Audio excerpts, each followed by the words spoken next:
Hello, everyone, and thank you for joining me on this bonus episode of Facilities in Focus. I know it's been a little bit, but in case you forgot, my name is Mackenna Moralez, and I am the Associate Editor of Facilities Net and your host of this very podcast. Bonus episodes are always fun for me because I get to talk about whatever I really want. And today I really want to talk about NFMT Remix. And there is no better person to talk to than the NFMT king himself, John Rimer. My screen is down, so I can't see his reaction to that, so I'm sure it's fun. But if you somehow don't know John, he is the president and a senior consultant with FM360 LLC and a building operating management influencer with over 35 years. John, can you confirm that? No, just under 30. So okay. I started when I was 12. Exactly. But okay. Sorry. But he's been working in facilities since he was 12, I guess. For numerous companies, including Intel, Microsoft, JP Morgan, Chase, and Charles Schwab. Over the years, he has worked in numerous sectors, including corporate, campus, data centers, biotech and pharmaceutical, higher education, K through 12, healthcare, manufacturing, municipalities, state and federal government. But thank you so much for joining me today, John. How are you? I'm doing well, Mackenna. I don't know if you're making me feel younger or older. I'm not quite sure on that one. So. I accidentally put 235 years, and I was like, "This can't be right." I have mistyped something. At this point, I guess. Yeah, I don't know. That's pretty funny. I know they call you an industry expert for a reason, but I don't think that you've been around for that long.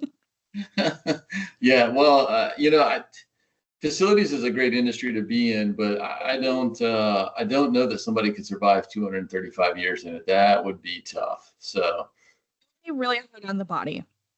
Yeah. I joke that if you're in facilities long enough, you get two things: a thick head and thick skin.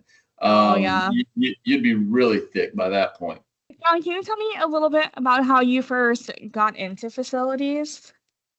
I, like many others, especially maybe the younger generation, it's changing, and we can circle back to that. But I, like many others, got sucked into what I refer to as the black hole.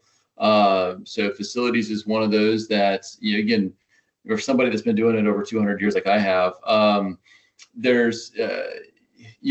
folks did not seek necessarily to go into especially facilities management. It was you were doing some other role, and then you kind of got sucked into what we now lovingly refer to as facility management, and that was the case for me. I know others, maybe office administrator, project manager, etc., and then they end up on this facility side going, well, what the heck is this? Now, I'm a mechanical engineer by training, and I actually started off as an intern with Intel when I was graduating, basically right before graduating from Arizona State University. And once at Intel, they would put me on the facility side. And I say facility side where it's more of, with Intel, you got the manufacturing environment. They have their clean rooms where you have to put on the bunny suits. So I did not do that part. With facilities, we supplied everything that they needed to the clean room and took away the stuff they didn't want anymore, like the waste. And so, you could have like a million square feet of clean room space, but you're going to have double or triple that of support space. So we had a lot of square footage that we supported and maintained. And that's what really introduced me into this world of facility operations, maintenance management. It got me involved with maintenance management systems, predictive maintenance, total productive maintenance philosophies, et cetera. And I remember as an intern, I spent that summer reading thousands of pages of pass down logs. So when you have a 24/7 operation, as they go from one shift to the next shift, they're writing notes of, hey, I put this in manual, this broke, keep an eye on this. And so I had to take all those thousands of pages of chicken scratch, try to do my best to translate it, and anywhere that I saw them put a repair or replace something, I I had to create that as a work order inside their maintenance management system. So needless to say, the technicians and engineers that sat behind me had fun throwing stuff at me to keep me awake. So, but I learned a lot, and that was the beauty of it. As you know, being an engineer, the technicians didn't even know that I was an engineering student.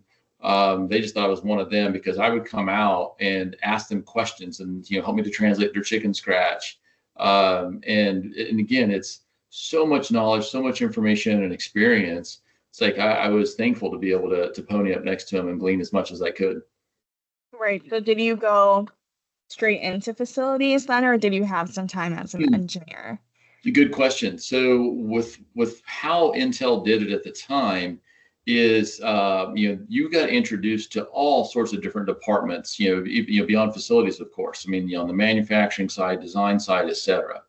And how they did it then, if you were an intern and they wanted to hire you, it was the department with whom you had your internship had the first right of refusal. So it was okay, they offered me a job, and if I chose to turn that down, I would have to see, okay, Johnny, is there an offer behind door number 2? So I went with the bird in hand approach and said, okay, I'm going to get my foot in the door, take this first offer through facilities, and started on that side. And and again, I wanted to design cars, but hey, as an engineer, you just kind of get what you can get, especially back then. So going into the facility side, hoping, okay, we'll see where this takes me within Intel. But I've been doing facilities for almost 30 years ever since, and I've loved it. It's been a wild, bumpy ride. I think I've been laid off technically, I think 5 times, which is in facilities. One of the things we talk about is, facilities in general is the second largest asset, second largest expense for most organizations. Your largest asset and expense for most organizations is the people. Right. So laying off people is not overly popular, but, cutting facilities budgets is pretty easy to do because they don't understand the cost and the consequences of cutting facility operations budgets. So that's the bullseye that I joke that we all carry on our backs, is that they are always going to start looking to cut in facilities. And that's actually Intel was the first place I got laid off from, was because of that, of them just continuing to cut facilities. And that really, I think, was the motivator for me. When I actually started the Northern Rockies IFMA chapter, when I lived in Idaho, I got a few of the other crazy facility guys up there with me to start the chapter. And then that's what, because it's like I wanted to do something to help, I guess, raise the bar, if you will, within the facility industry. And so once we got the chapter rolling, it's like, okay, now I want to go do education. So I became a certified trainer, which then led me down the path of, gosh, I could do consulting and try to help even more. And that's what I've been doing since I started FM360 in 2012. And so just been thankful and blessed to be able to work with, one, I have a great team, but to have so many different clients that we can come alongside and just try to keep raising that bar. And that's why I love NFMT, because you guys put on a really good show for us, and Remix included, of course, for us to come and educate and equip and encourage, so that we can hopefully all go back and just keep raising that bar, at our own sites, but then raising that bar collectively for the industry. Yes, and that's a really good transition. So for those who don't know, we put on 2 facilities management trade shows each year. One is NFMT, which will in 2026 be located in Charlotte, which John is stoked about. And then in the fall, we have NFMT Remix, which bounces between Orlando and Vegas. And in 2025, it'll be in Orlando this year. Remix is a little bit of a smaller show, but I think it's more intimate. That way you get to meet people more closely. But what is your experience with NFMT? With NFMT as a whole, I want to say it probably got engaged with Wendy a good 7+ years ago, if not longer, to start doing presentations. And I have enjoyed working with the trade press and NFMT people, because you get I think, you guys have a commitment and dedication to the industry, and I'll say to us practitioners, which I appreciate. You're not in it just like, hey, it's another way to generate revenue, because there's other entities that do that. But with how you guys go about it, you're very welcoming, encouraging of, again, trying to educate and trying to equip. The expos are rather large. I mean, you have a great turnout in the expo halls, and I'm comparing that to other conferences I've been to. So it's a great place to see. I'll see facility folks in there, and they have their shopping list, as I refer to it, is that they're coming to, hey, I need to figure out what I can do about my pavement, or maybe I'm looking for a new maintenance management system. So they make sure they go hit those different booths and gather their information, and that's great. And of course, you see the ones carrying their bags to make sure they get all their little tchotchkes to take home with them too. So that's why they bring an extra suitcase. But I think the ability just to be able to ask questions. I mean, I know something that you all have started doing at least the last few years that I'm aware of.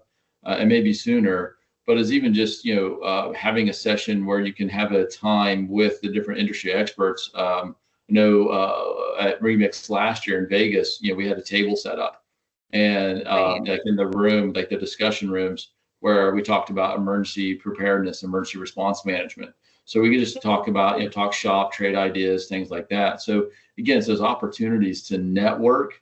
But again, to learn so that you can go back and try to make some of those improvements within your own facility. Right. It's so nice to be with like-minded people Mm-hmm. to be able to bounce those ideas off of each other and just be like, oh, I've experienced something like this. Let me tell you how we felt about it, because everybody thinks differently. You need that diversity of thought. Mm-hmm. And you're not going to have that if you just stay in your own bubble. That's why these shows are so great. Yeah, we had a good one at this last NFMT where we were talking about how to bridge the labor shortage gap that we have had, and it's only going to get worse. Sorry for those listening, but it's the truth. But it was great. I mean, we had I'm going to guess we probably had easily 50 to 60 people in there, because it was a big giant U shed set up around the room, plus standing room. And we used it. I acted a little bit more as a moderator, maybe with some prompting questions, but really trying to leverage, the collective wisdom and experience within the room. And that to me is where there's so much value of. It's like, yeah, you can come and hear me talk, which I'm happy to do that. But at the same time, I'm going to open it up to solicit the input from the audience, because I don't know everything. That's for darn sure. But there's a lot of people in there with their own experiences and expertise that we can learn from, and that to me is part of the benefit of going to something like this. Is that you're not just hearing from a few people. If you're there with good reasons and have your ears open, you'll be able to hear from a lot of people and gain a lot of insight. And facilities people are so smart. They're so smart, and I think trades get such a bad reputation because people are like, oh, you're not going to go to college, you're not going to go to university, you're just going to go into the trade industry. That means you're dumb. That is not true, because I am trying so hard to learn so much about the facilities management industry, and every day I get schooled by you guys because you're thinking so out of the box, you're all so creative, and facilities people are smart. I don't know what to tell you. Yeah, I mean, again, I'm dating myself a little bit here, but I refer to us as the modern day MacGyvers, because they've, to your point, I mean, facility folks, because of the lack of budget, lack of resources, and that I'm going to point the finger at us that's our fault, and that's part of one of the things that I like talking about in training. But the lack of resources makes us have to be creative, because the problem is still there. I still have to find a way to fix it, which it's what I love about the facility management side. And again, that your building engineers, technicians have to do the exact same thing. Now, my push for the education and raising that industry bar collectively is to help these facility departments to get more of the resources they need, because you can only do so much with baling wire and duct tape. You actually do need to get parts. You need to get equipment and systems replaced. You need to have, have appropriate and equipped staff. So trying to, again, encourage and equip, provide tools of, hey, this is how you go and sell the value of what you do.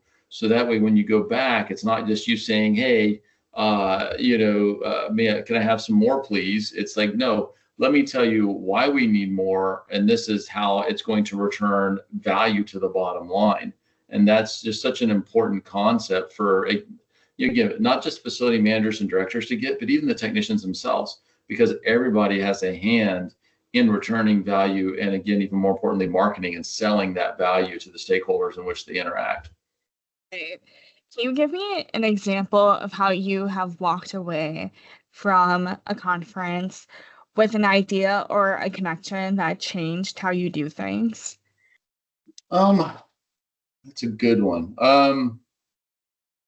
There's so many people that you interact with, where when you go to these conferences, it's almost like going to a family reunion, but in a good way. Where these people that you probably only see once a year. But I think I've been in some conferences, again, where it's a little bit more of that open discussion, whether it's a panel discussion like what we're going to have at Remix, but it's the opportunity to ask questions, one of the moderator to the audience, but also the audience to ask questions. And I think, to me, those are probably where I get more insight, because one, I get to hear more of, okay, what are the pain points? So that way, because I want to help, but then also too, it's like, okay, that was a creative solution. I like that idea. So, you come prepared to take some notes and some things of, things that you can go back and do. Now, my encouragement and admonition will is facility folks already have a lot on their plate as it is. I mean, they're wearing many hats already. When you come to a conference like this, you're going to come to it going, oh my goodness, I have so much more I have to do. And I'm going to say, yeah, that's kind of true. But with anything and everything, you need to have a plan. And that really is what I would hope that you, as you go and listen to the speakers, as you even go and walk the floor, you gain and you grow your to-do list. But in that to-do list, I'm hoping that you say, okay, I'm going to make this part of my plan. And that really is what it comes down to is, Rome wasn't built in a day. And if your facilities, like, if you got a lot of deferred maintenance, very reactive, you're not going to dig yourself out of that hole overnight. But you've got to build a plan and then work that plan to get you from point A to point B. And hopefully some of the information and some of the tools that you glean from going to a conference like NFMT and Remix will be those little portions that you can use to fill those gaps in your plan. So that way you can, get there from point A to point B to point C. What's your strategy once you go to events? Do you head straight for the education sessions, the expo floor, or are you networking? I go for the education part, definitely. I like going in and visiting the expo floor to see kind of, what some of the new things entering the marketplace, and just trying to keep a finger on that pulse. And then as you're doing that, you're absolutely networking as you're running around. Again, seeing folks that you haven't seen since the last year, or maybe 6 months, right? Because you went to Remix and NFMT. But I think it's a pretty good mix of all that I try to target. Right. I know that at NFMT, we take a lot of pride in our networking events. And I just want to know what your experience is with networking, because a lot of our listeners for the podcast are younger. And how can you encourage people to get out there and not be so shy? So much of, and the next generation is probably already learning this. I've tried to put this, instill this even into my own adult children, is so much of where you get, both in your career and elsewhere in life is really who you know. And so making those connections and networking is huge. And yes, I'm gonna, you can call me a boomer. I'm not a boomer. I'm younger than that. But, LinkedIn, I mean, take advantage of the opportunity to gain connections. Again, leverage LinkedIn. I don't carry business cards anymore because I would always forget to bring them to things like, these events. I use other means of sharing my contact information electronically. So Right. do things like that so that you can, again, build that network, have places that you can ask questions, because once you leave, you will have questions later. It would be great to be able to reach out to folks along the way as opposed to waiting to the next time NFMT rolls around. But taking advantage of that opportunity to network, gain contact information, connect via LinkedIn, et cetera. Right. And if people don't have business cards, my advice, I know this is such a weird little advice part, but take their picture with their badge like up to their face so that when you find them on LinkedIn, you know that you're looking for the right person. Yeah. And LinkedIn really is a connector for everyone. That is how I have met a lot of the people that I have interviewed for this podcast. And it is a tool. It is a tool to have in this digital day and age. Mm-hmm. And Mackenna's saying this, and she's way younger than I am. So I'm just going to make that right. Anyway. Thank you. I mean, what are you talking about? I'm only 12 too. That's right. That's right. When you're looking at the calendar of industry events, what helps you decide which ones are worth your time? And obviously, why do you think NFMT is worth the time?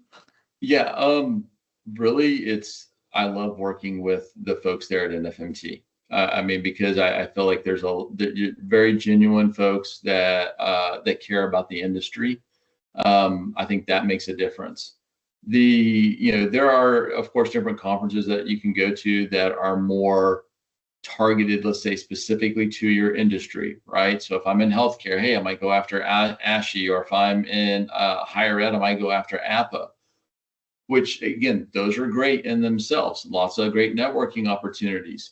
What I like about something like NFMT is that it's, I'll say, multidisciplinary in the sense of it's all industries, all sectors, because it's easy. And again, I've seen this going to some of these other conferences.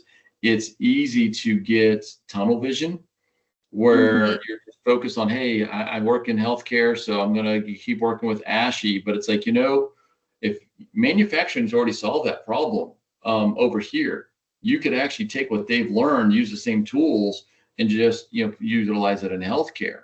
So it's like I think, to me, it's working smarter to think a little bit outside of yourself and outside of your particular segment.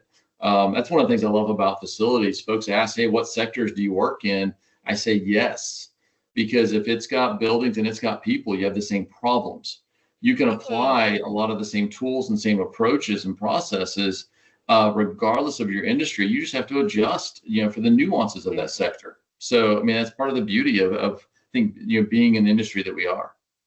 Right. And like the core mission for everyone is to keep the occupants safe, regardless of what type of facility it is. Yeah, happy, healthy, productive. I mean, and because if they're happy and they're healthy, they're going to be productive. And that's really, as a support entity that facilities is, that's our job. I mean, we got to keep the wrenches turning, the widgets, coming off the line, and the keyboards getting pounded. So, and we have a direct, significant impact on that. And that's part of what I like educating folks on, is just, do we truly identify and realize that impact that we have, whether I'm, custodial, grounds, maintenance, et cetera, the effect that we have on people being happy, healthy, productive is huge. And there's a dollar value tied to that. And I think that's where we, within our industry as a whole, need to get a better understanding of it, do that math so that we can sell that value to our organization to help us get those dollars that we need to keep doing a better job. Well, you were kind of touching on this a little bit, but do you recommend going into events with specific goals in mind, or do you prefer to keep it more open-ended? What I do see is folks come in with goals, and I think that's good. If you have certain challenges or something that you're trying to work and solve, again, think outside yourself. Come and ask those questions. Try again through networking. See what insight you can gain. But if you're sitting there going, I don't know what I need to be doing differently, that's good too. I mean, you're going to come and you're going to learn and you're going to hear, okay, yeah, I've had some of these ideas popping around. I never thought about putting that all together again in a cohesive plan. But hopefully that's some of the things that you would come in with as well. It's just kind of that open mind to learn and see, okay, how can I do things better? Because I would actually almost emphasize that more so than coming in with a goal. Because again, I think if you come in like, hey, I'm just going to go hit the expo floor and look for, who the vendors are of XYZ, it's like, okay, do that, but make sure you're going to those educational sections. Make sure you're going to some of these roundtable discussions so that you can continue to, improve yourself. Right. So that you know how better to use maybe those tools or systems that you're trying to buy off the expo floor. And the huddles are really great if you have a goal in mind, because we have a topic for each one. And like John was saying, that is just a conversation that just surrounds that topic, and you can get your questions answered. You can find like-minded people about it, and even people who are just like kind of struggling with the same thing as you. Like, it's nice to just be able to complain to people who understand the same troubles you're going through. Yeah, that's what I love. I'll say stories or examples, right, in my presentations, and it's just so fun to see the look of people where they're like, has he been to my place? He's seen this stuff? And I mean, they have like this guilt look on their face, like, oh my goodness, or they're laughing, going, he's so talking about me.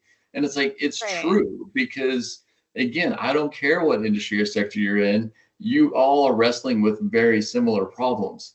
And so let's figure out how to do this together and, and learn from each other. There's no reason for you to go reinvent and recreate the wheel yourself.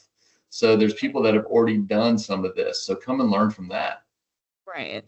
What advice would you give to a first-time attendee to really get the most out of NFMT Remix? Again, Orlando is a cool place to go hang out. You can get to the Space Coast in about 45 minutes. I mean, Disney World's not too far down the road. Stay at the conference.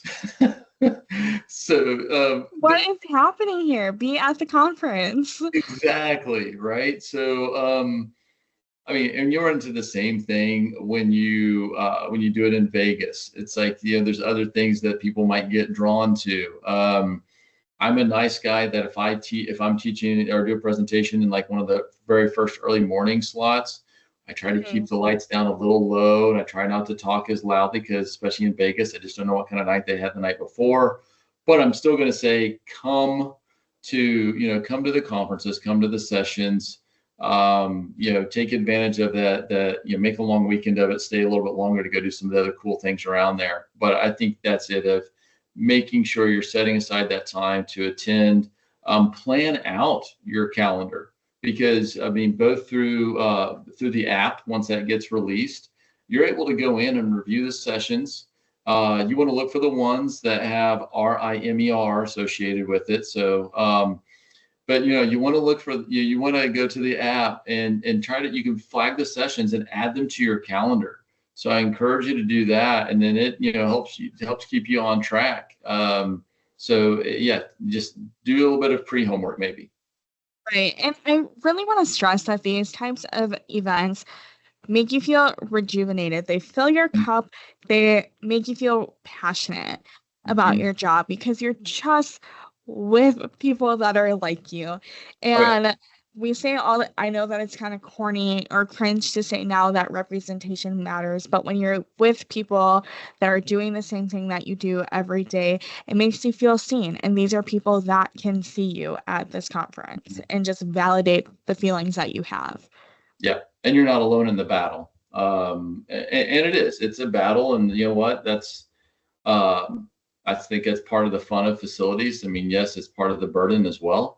But again, it's like you go and you see that, hey, there's fellow brothers and sisters in arms that you're going to battle with, and again, learning from each other and finding those connections that you can ask those questions to in between conferences, and then that's your extended family that you come back to the conference next year and you see them again.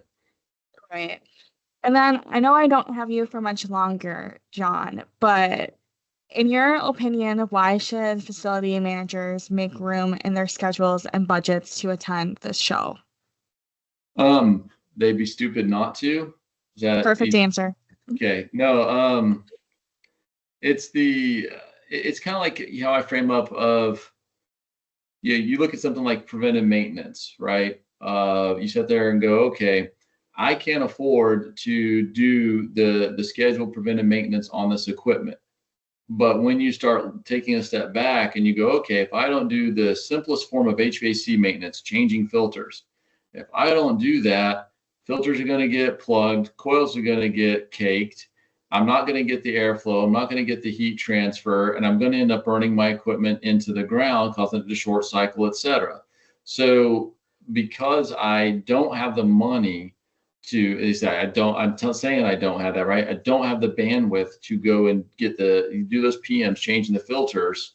I'm killing my equipment, and I'm also not being able to provide the proper indoor environmental condition. I flip it and go, well, you're saying you can't afford to do the PM. I'm not showing you the math where you can't afford not to do the PM. And it's kind of the same thing with this. It's like and we run into the same challenge with other associations where it's like it's so difficult. I know as an FM, I mean, I've been in your shoes, where you've got so many fires you're trying to fight. Take that, schedule those few days to come to the conference.